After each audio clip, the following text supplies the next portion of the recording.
Olá, que Deus abençoe a todos. Hoje, no nosso canal, nós iremos falar sobre essa palavra que está em Atos, capítulo 17, versículo 22 até o versículo 30. E o tema desse vídeo, dessa mensagem curta que nós iremos falar, é sobre o verdadeiro Deus que nós temos adorado. Qual é o Deus que você tem adorado? Qual é o Deus que você tem prestado o seu culto? Essa é a pergunta que nós iremos fazer para nós mesmos. Essa pergunta que eu faço não é simplesmente para vocês que me ouvem, que me assistem. Essa pergunta é para mim também. Ela serve para todos, para toda a igreja de Cristo. A igreja, todos nós sabemos que a igreja não é uma placa de igreja. A igreja é o conjunto de todas as pessoas verdadeiramente salvas pelo nosso Senhor Jesus. Então, essa palavra é uma palavra para a igreja de Cristo.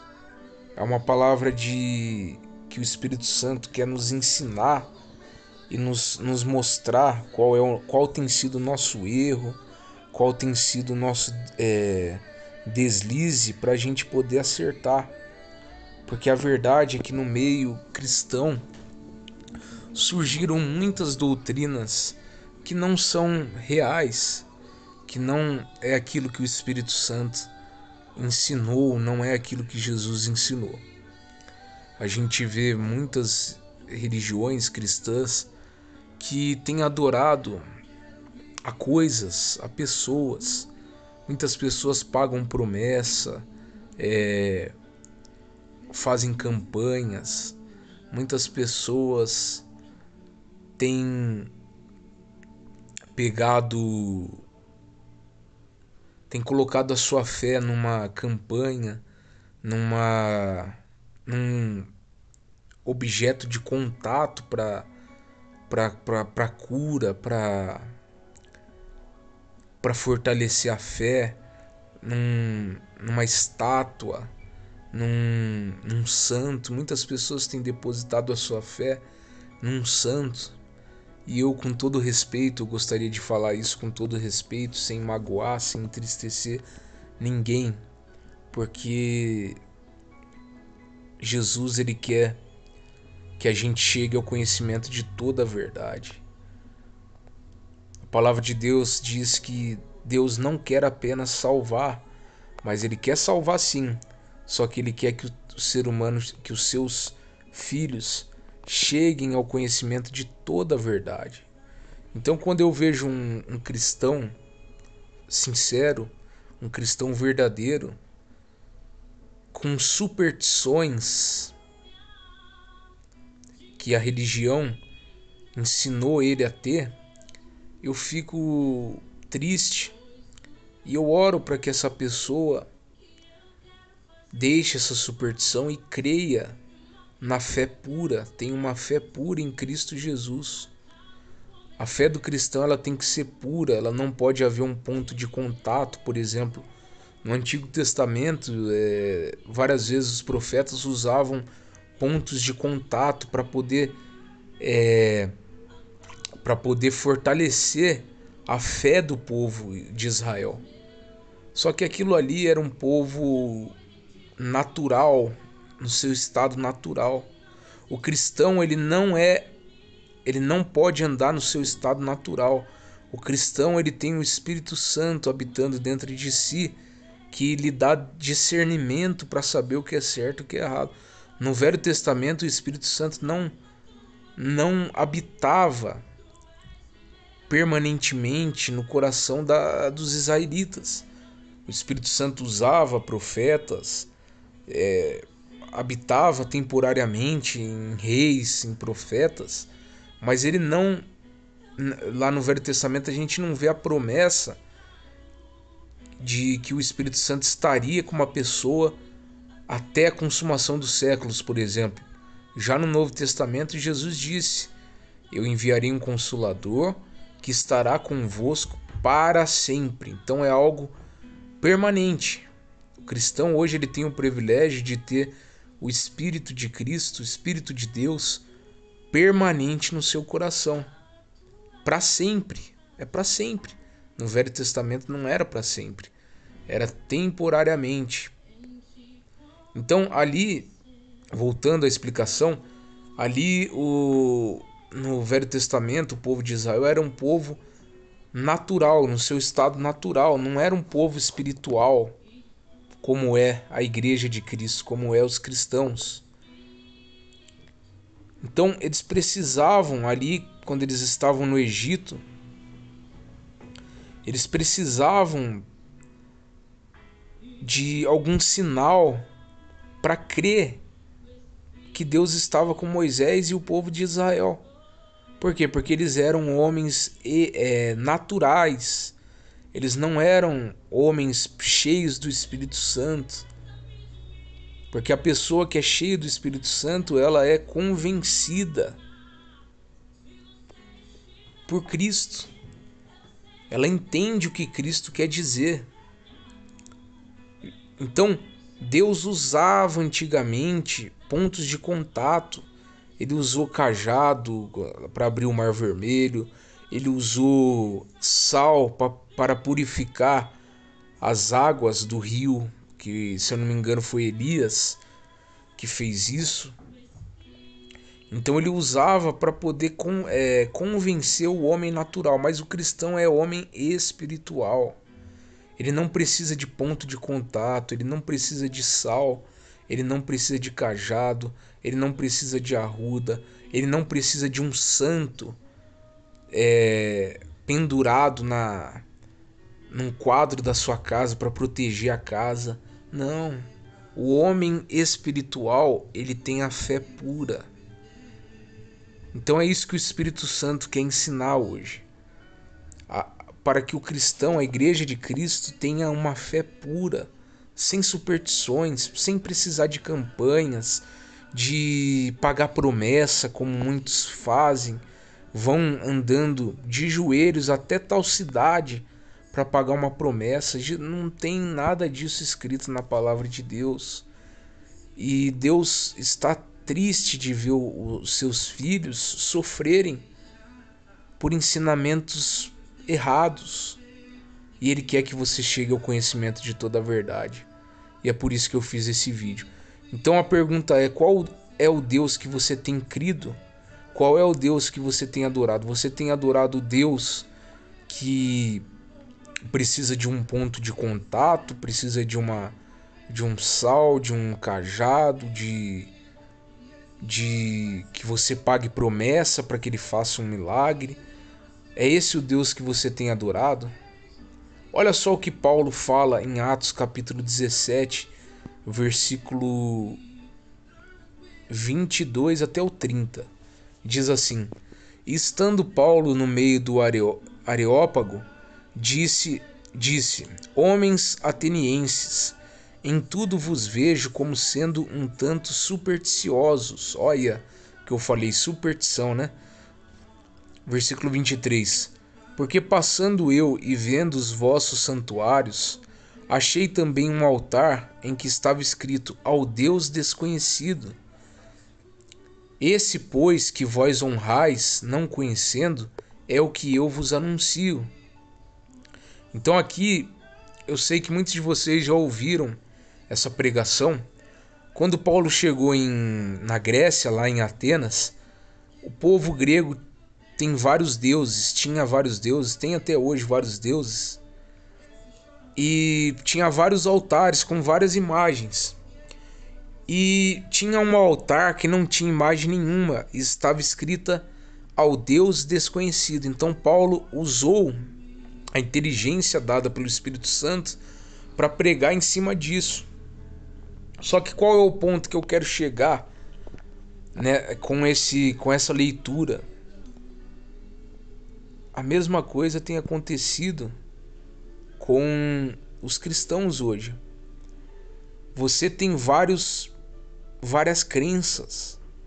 Você crê em campanha, você crê em pagar promessa, você tem crido em ídolos, em santos, você tem crido em tanta coisa, você crê em Cristo, você crê em Deus verdadeiramente, mas só que você também tem carregado vários outros santuários.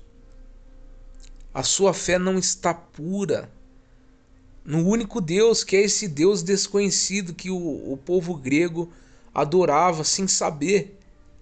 Aquele altar que não tinha Deus nenhum, aliás, aquele altar que não tinha nenhuma estátua, nenhum ídolo, era aquele que era o único Deus verdadeiro.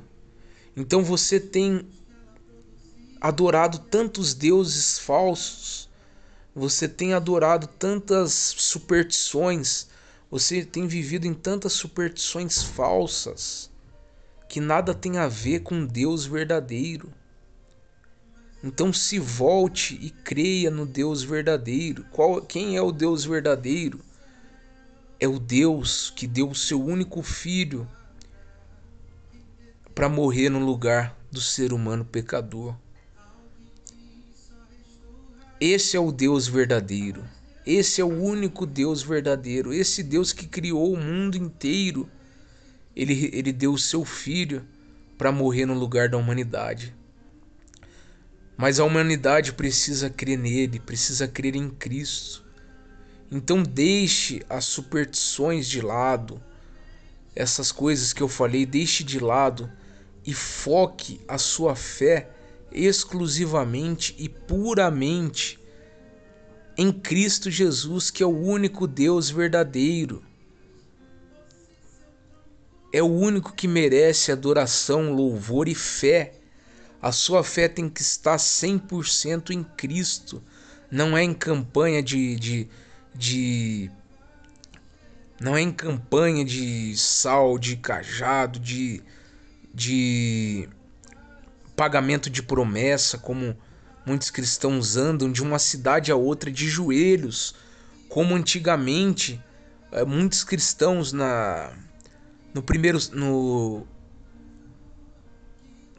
terceiro século, segundo século, eles andavam, subiam escadas de joelhos, os joelhos ficavam sangrando, pagando promessa para algo que é mentira, para algo que não é verdadeiro. Então, nós não podemos perder tempo com algo que não é verdadeiro. Nós temos que adorar a Cristo Jesus como Ele é, como o único e verdadeiro Deus. Não devemos perder tempo com os outros altares que o mundo criou. O mundo criou os outros altares. O mundo criou essas coisas que eu já falei, essas superstições, mas o único Deus verdadeiro é aquele que ressuscitou o seu Filho Jesus e que morreu pelos nossos pecados e ressuscitou ao terceiro dia. A nossa adoração deve ser exclusivamente centralizada a Cristo Jesus. Nós temos que ter a nossa adoração exclusiva a Cristo Jesus e dizer não para dizer não para todo e qualquer tipo de campanha, de pagar promessa, de qualquer coisa que não seja a fé pura em Cristo Jesus. A fé é você crer naquilo que não vê.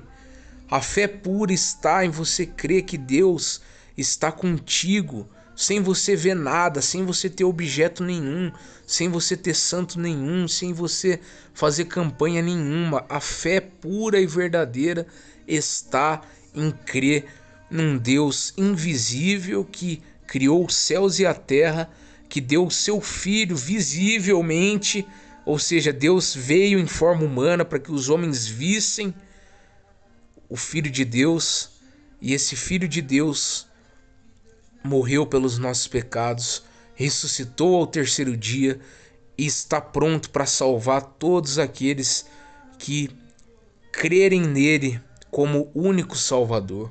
Então não perca tempo com besteira, não perca tempo com ídolos, com outras fé, fés, com superstições. Não perca tempo com nada disso. Vamos terminar a leitura para a gente entender melhor. Versículo 24. Vamos com o versículo 23. Porque passando eu e vendo os vossos santuários, achei também um altar em que está escrito ao Deus desconhecido. Esse, pois, que vós honrais, não conhecendo, é o que eu vos anuncio, o Deus que fez o mundo e tudo que nele há, sendo Senhor do céu e da terra, não habita em templos feitos por mãos de homens, nem tampouco é servido por mãos de homens, como que necessitando de alguma coisa, pois ele mesmo é quem dá a todos a vida e a respiração e todas as coisas, e de um só sangue fez toda a geração dos homens, para habitar sobre toda a face da terra, determinando os tempos já dantes ordenados, que os limites da sua habitação, para que buscassem ao Senhor, se porventura tateando o pudessem achar, ainda que não esteja longe de cada um de nós, porque nele vivemos e nos movemos e existimos, como também alguns dos vossos poetas disseram, pois somos também sua geração. Sendo nós, pois, geração de Deus, não havemos de cuidar que a divindade seja semelhante ao ouro, ou à prata, ou à pedra esculpida por artifício e imagem dos homens. Mas Deus, não tendo em conta os tempos da ignorância, ordena agora a todos os homens em todo lugar que se arrependam, porquanto tem determinado um dia em que com justiça há de julgar o mundo por meio do homem que destinou, e disso deu certeza a todos, ressuscitando-o dentre os mortos. Aleluia. Essa é a mensagem do Evangelho. Tudo isso aqui é o Evangelho simplificado. Deus criou o mundo e tudo que nele há, e ele deu o seu Filho unigênito para morrer pelos nossos pecados. E quem morrer sem crer em Cristo, esse Filho, Jesus, que morreu e ressuscitou, ele voltará para julgar os descrentes. Então você que ouve essa mensagem e não creu ainda, a primeira coisa que você tem que fazer é crer em Cristo como Salvador. Não perca tempo com outras coisas da sua vida. Creia nele como Salvador, porque Deus não leva em conta os tempos da ignorância. Mas agora que você conheceu a verdade, arrependa-se e creia no Senhor Jesus como Salvador. E aqui, versículo 27 diz: ainda que porventura tateando o pudessem achar. Você que tem adorado a Deus dessa maneira errada que eu falei, crendo em superstições, em ídolos, em imagens, você está crendo em Cristo, mas você está tateando, você está como uma criança que tateia, que fica tentando dar o primeiro passo, mas cai, não consegue. Então, deixe de perder tempo com coisas humanas, com ídolos humanos, com superstições humanas, e aceite Jesus como Salvador. Deus abençoe a todos, fiquem todos com Deus. Eu peço que vocês me ajudem nesse canal, que deem uma curtida e que se inscrevam no nosso canal, para a honra e glória do Senhor Jesus. Amém e graças a Deus.